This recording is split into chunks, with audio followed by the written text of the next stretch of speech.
Hello दोस्तों, स्वागत है आपका एक और इस नई वीडियो में। और आप देख रहे हैं बिग इंडिया टीवी। आज हम बात करने वाले हैं बहुजन समाज पार्टी और इनेलो के गठबंधन को लेकर। साथियों, जो गठबंधन बहन कुमारी मायावती जी ने हरियाणा के अंदर इनेलो पार्टी के साथ मिलकर बनाया है, अब इस गठबंधन में एक और बड़ी पार्टी की एंट्री होने वाली है। जी हाँ साथियों, आपने बिल्कुल सही सुना।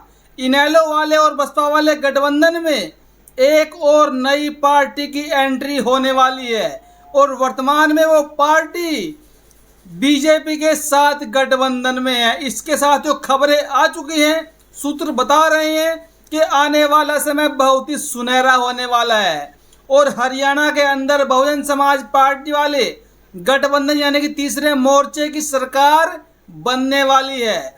और एक तरफ जो बड़ी खबर है, एक कांग्रेस की नेता है हरियाणा के अंदर कुमारी शैलजा, जिसके दम पर कांग्रेस ने 2024 के लोकसभा के चुनाव में लोकसभा की 5 सीटें जीतने का काम किया, जो कि विशेष जाति से आती है, जो कि साथियों दलित समाज से आती हैं, जिनका नाम शैलजा कुमारी है। और जहां पर हरियाणा के अंदर लगभग 22% वोट बैंक दलित समाज का है। इस बार दलित वोट बैंक की सहायता से ही कांग्रेस ने 5 लोकसभा की सीटें जीती है। और खासकर जो मेन वजह है वहां पर बसपा का ग्राफ कम रहने का, क्योंकि जो हरियाणा का दलित समाज है उसके मन में एक सवाल चलता है हमेशा कि अगर हम मायावती जी को अकेले वोट दे भी दे तो भी सरकार नहीं बन पाती, और इसीलिए वो लोग इधर उधर पार्टियों को वोट कर देते हैं। लेकिन इस बार जो गेम बसपा ने चला है, इस बार जो गेम मायावती जी ने खेला है गठबंधन की राजनीति करके, क्योंकि हरियाणा के अंदर जाट समाज का अच्छा खासा वोट बैंक है और जब जाट और दलित समाज का समीकरण बनेगा, उनका ये कहना है कि प्रदेश में किसान और मजदूर की आबादी सबसे ज्यादा है और किसान हमारे साथ है, दलित समाज हमने साथ को जोड़ लिया, और जब ये लोग मिल जाएंगे तो और बिरादरी के लोग भी बड़े आराम से इस गठबंधन के पाले में आ जाएंगे। जब उनको लगेगा कि हाँ हरियाणा में सरकार चेंज हो रही है, तो जो लोग हमेशा चाहते हैं कि हरियाणा में कांग्रेस की सरकार न बने, बीजेपी की सरकार न बने, तो वो लोग साथियों इस बार हरियाणा में बहुजन समाज पार्टी वाले तीसरे मोर्चे को वोट देने का काम करेंगे। आखिरकार साथियों, जो मैं आपको बता रहा हूँ, जो हरियाणा में तीसरा मोर्चा बना है मायावती जी और अभय सिंह चौटाला का, उसमें तीसरी पार्टी वो कौन सी है जिसकी सुगबुगाहट इस गठबंधन में आने की चर्चा ने जन्म ले लिया है। जी हाँ साथियों, मैं बात कर रहा हूं आपके सामने राष्ट्रीय लोकदल पार्टी, जो कि उत्तर प्रदेश में काफी सक्रिय है, केंद्र में मंत्री भी हैं जयंत चौधरी, और वर्तमान में एनडीए गठबंधन में शामिल है। लेकिन अभी हाल ही में खबर सामने निकल कर आई है कि आरएलडी प्रमुख जयंत चौधरी और इनेलो प्रमुख अभय सिंह चौटाला जी की मुलाकात हुई है और उनके बीच में साथियों घंटों तक बातचीत हुई। तो आप इस बात से अंदाजा लगा सकते हैं कि ये बातचीत जो हुई है ये हरियाणा के प्रदेश के चुनाव को लेकर ही हुई होगी। लोग इस बात का दावा कर रहे हैं कि आने वाले कुछ ही दिनों में आपको राष्ट्रीय लोकदल के प्रमुख जयंत चौधरी भी इस गठबंधन में शामिल होते हुए दिखाई देंगे। लेकिन एक तरफ मैं आपको बताऊं, जो आम आदमी पार्टी को लेकर चर्चा चल रही थी कि आम आदमी पार्टी भी इस गठबंधन में आएगी, तो वहीं पर साथियों आम आदमी पार्टी की तरफ से खबर आई थी कि आम आदमी पार्टी हरियाणा के अंदर अपने दम पर अकेले ही लोकसभा का चुनाव लड़ेगी। लेकिन यहाँ पर जो क्षेत्रीय दल हैं और भी हरियाणा के अंदर जो 2-4 दल और भी हैं, वो भी अभी इस गठबंधन में साथ आने की फिराक में है, जो कि बसपा और इनेलो का है।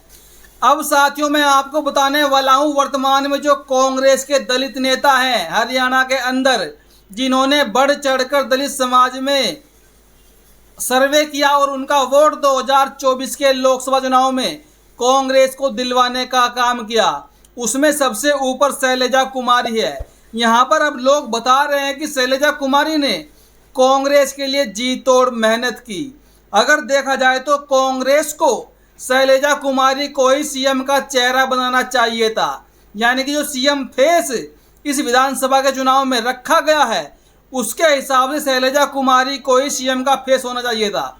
लेकिन एक कहावत पुरानी है कि देश की ब्राह्मणवादी पार्टियां दलित समाज के नेताओं से काम तो भरपूर करवा लेती हैं, लेकिन जब उनको पद देने का ऑफर आता है, पद देने की बारी आती है, कोई साथियों कुर्सी देने की बात होती है, तो तब ये पार्टियां अपने मन मुताबिक फैसले लेती है। और जो मेहनत शैलजा कुमारी ने कांग्रेस के लिए हरियाणा में की लोकसभा के चुनाव में, उसकी बदौलत कांग्रेस को वहां पर 5 लोकसभा की सीटें मिलने का काम किया।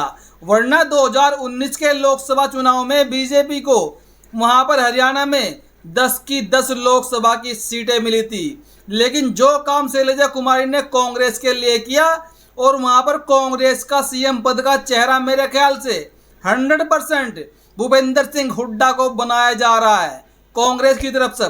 और अब कांग्रेस के अंदर हरियाणा में सीधे सीधे 2 फाड़ होते हुए नजर आ रहे हैं।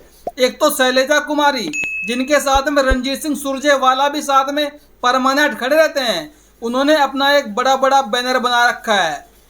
उस बैनर के ऊपर खड़गे जी की फोटो भी लगाई हुई है। अब शैलजा कुमारी कांग्रेस के लिए अलग से पूरे हरियाणा में यात्रा कर रही है। उसको यात्रा का नाम दिया संदेश यात्रा।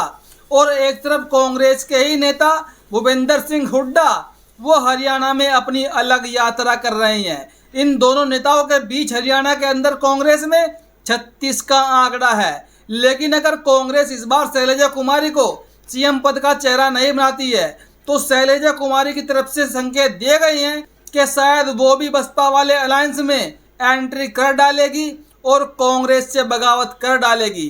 क्योंकि कांग्रेस ने कई बार शैलजा कुमारी की राजनीति को खत्म करने की कोशिश की, इनसे काम तो भरपूर लिया, और जो 22% दलितों का वोट बैंक था वो भी इस बार दलितों समाज का हरियाणा के अंदर कांग्रेस को ही गया। लेकिन अब यहाँ पर 2 फाड़ हरियाणा के अंदर कांग्रेस के हो चुके हैं।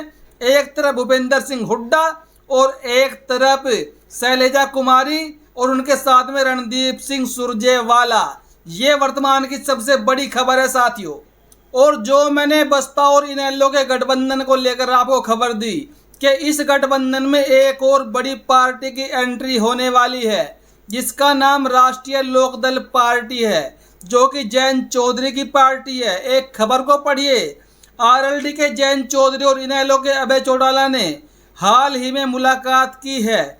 इस मुलाकात को हरियाणा विधानसभा चुनाव के लिए अहम बताया जा रहा है।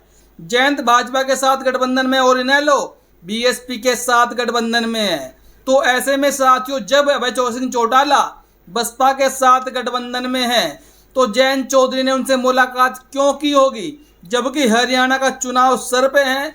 तो लोग इन बातों का यही कयास लगा रहे हैं कि अब जयंत चौधरी की पार्टी हरियाणा में बसपा वाले गठबंधन को समर्थन करने वाली है, और 1-2 सीट उनको यहाँ से आराम से मिल सकती है, जिन पर वो अपने प्रत्याशी उतार सकते हैं।